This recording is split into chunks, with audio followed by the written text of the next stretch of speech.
Welcome to another video in the Resolve introductory video series.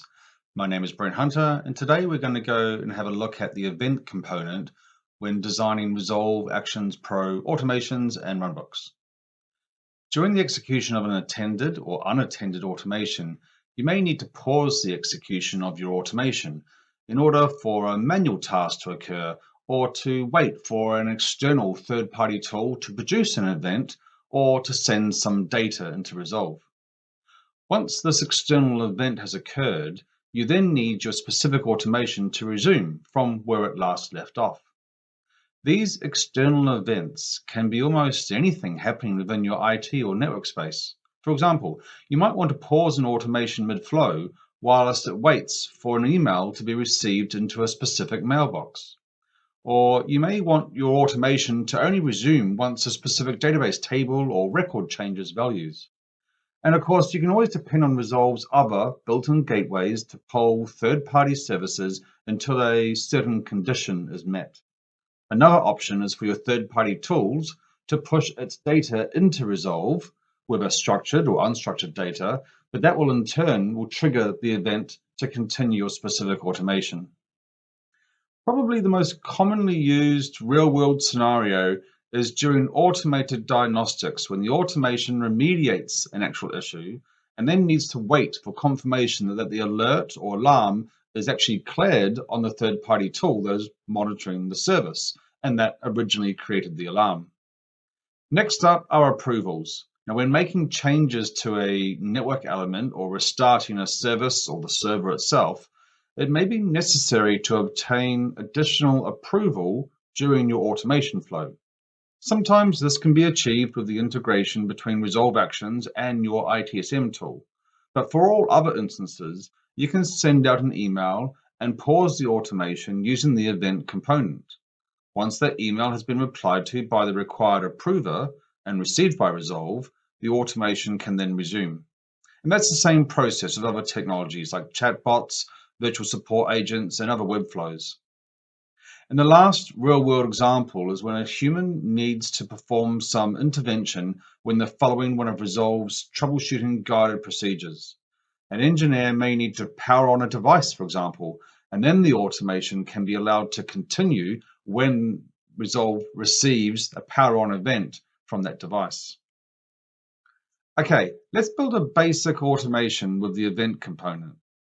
I'll build one automation that will be paused, and then a second automation that will trigger the event component in that first automation.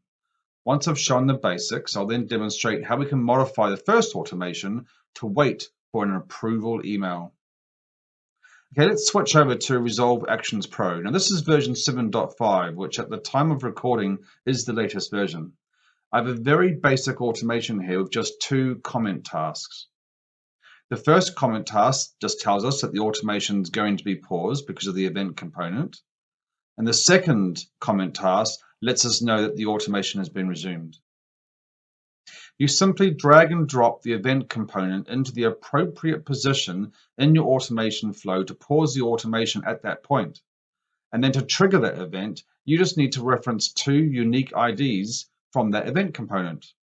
In this scenario, I want to configure the event_event ID value so that I can trigger this event component. Let's give it a value of some unique ID. Now I can run this automation and the worksheet will show that the automation has paused and is waiting for this event component to be triggered. Now in a second automation, I can use the built-in send event action task to trigger that event component. We just need to specify the same event ID and worksheet ID. When I run this automation, it will trigger that event component in that specific execution, and we'll see the worksheet automatically update and continue to execute, as you can see here. Okay, I now want to modify that first automation to send out an email asking for approval. It's just a case of adding the send email action task into the flow just before the event component. Now the special sauce here is to include those two event parameters in the body of your email, which you can see here. For now, this automation will just email to my address, but you can also integrate it with your HR or ITSM tool here to pull the relevant approval workflow and details.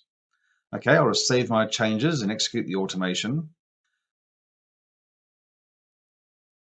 The worksheet for this specific execution shows that Resolve has sent the email, and again, the automation is now paused, potentially for hours, weeks, or months. I've now received that approval request email, and I can just reply to it and press send. For demonstration purposes, notice the two event references in light gray here. And of course, this text would normally be hidden, right? Now, switching back to the worksheet in Resolve, and a quick refresh shows the email has now been received by Resolve and the automation has resumed and completed. Now, taking this one more step further, we can control the flow continuing on from the event component. If the event is triggered successfully, then the automation will flow down this good condition or green path onto this specific action task. However, if the event component, if the timeout is expired, then the flow will go down this bad or red path. Now, these are just a few methods on how you can use the event component in Resolve Actions Pro. Resolve's other gateways, URLs, and the REST API can also be used to trigger the event component too. Well, thank you for watching this introductory video to the event component in Resolve Actions Pro, the service orchestration and IT automation platform from Resolve.